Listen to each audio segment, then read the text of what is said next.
விழுப்புரம் மாவட்டம் மயிலம் சுப்பிரமணிய சுவாமி கோயிலில் பங்குனி உத்திர தேரோட்டம் கோலாகலமாக நடைபெற்றது. அந்த காட்சிகளை பார்க்கலாம்.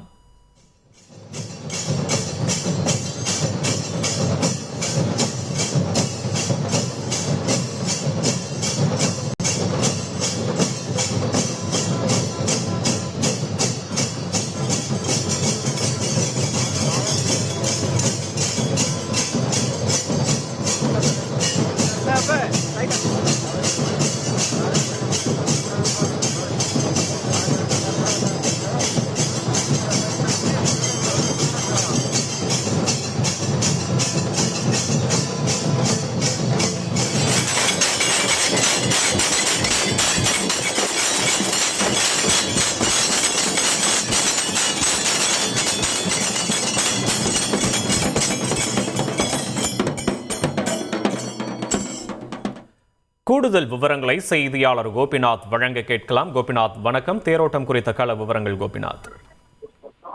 விழுப்புரம் மாவட்டம் திண்டிவனம் பக்கத்துல இருக்கிறது இந்த மயிலம்ங்க. இந்த மயிலம் மலை மேல இருக்கக்கூடிய வள்ளி தெய்வானை சமேத சுப்பிரமணியம் மூலவர். இந்த சாமி பாத்தீங்கன்னா முருகர் கோயில்ல மிகவும் பிரசித்தி பெற்றது. விழுப்புரம் மாவட்டத்தில் அமைஞ்சிருக்க இந்த கோயில் சொல்லலாம். ஆண்டுதோறும் பங்குனி மாசத்துல நடக்கக்கூடிய பங்குனி உத்திர தேரோட்டம் என்பது வெகு விமர்சையாக நடைபெறுவது வழக்கம். மற்ற கோயில்களை பார்த்தீங்கன்னா அடுத்த மாதம் நடக்கும். ஆனால் இந்த பங்குனி மாசம் நடக்கக்கூடிய இந்த தேரோட்டம் மிகவும் பிரசித்தி பெற்றது.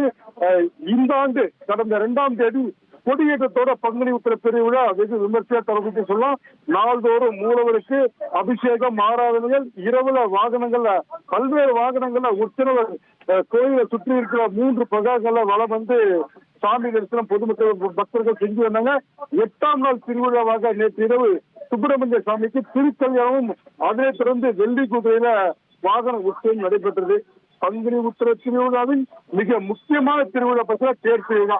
நம்ம பார்த்துட்டு இருக்க காட்சிகள் மலையை சுற்றி இருக்கிற பகுதிகளில் தேர் திருவிழா நடந்துட்டு காலை 5:45 மணிக்கு தேரை வடம் பிடித்து திமுக முன்னாள் அமைச்சரும் சட்டமன்ற உறுப்பினருமான செஞ்சி மஸ்தான், அதே போல 20ஆம் பட்ட ஸ்ரீராட்சி சிவஞான பாலசுவாமிகள் இவங்க அத்தனை பேருமே சேர்ந்து தேரை வடம் பிடித்து வச்சாங்க.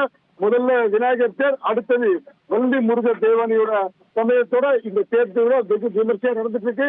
விழுப்புரம் மாவட்டம் மட்டுமல்ல, அடுத்து இருக்கக்கூடிய பிற மாவட்டங்கள், வெளி மாநிலங்களிலிருந்து ஏராளமான பக்தர்கள் தொடர்ந்து இங்கு வந்து முருகருக்கு அரோகரா, கந்தனுக்கு அரோகரா, வானை திறக்கும் கோஷத்தோட தேர் திருவிழா வெகு விமர்சையா நடந்துட்டு கஷ்டம் பார்த்துட்டு இருக்கோம்.